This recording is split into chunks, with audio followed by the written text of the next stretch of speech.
అందరికీ నమస్కారం. క్షుత్క్షామోऽपि జరాకృశోऽपि శిథిలప్రాయోऽपि కష్టాం దశామాపన్నోऽपि విపన్న దీధితిరపి ప్రాణేషు నశ్యత్స్వపి మత్తేభేంద్ర విభిన్న కుంభపిశితగ్రాసైకబద్ధ స్పృహః కిం జీర్ణం తృణమత్తిమానమహతామగ్రే సరః కేసరీ. అంటే ఆత్మాభిమానం కలిగిన ప్రాణుల్లో మొట్టమొదటి ప్రాణి సింహం.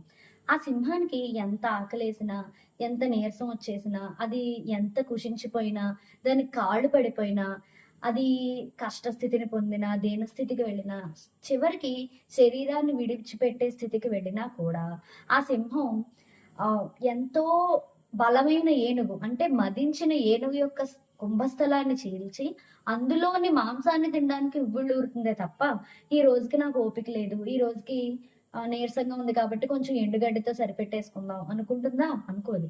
అంటే ఆత్మాభిమానం ఎక్కువ కలిగిన జీవుల యొక్క లక్షణాలు అలా ఉంటాయి. అంటే వారి శౌర్యం అంత అంత గొప్పగా ఉంటుంది అనేది ఈ శ్లోకం యొక్క భావం.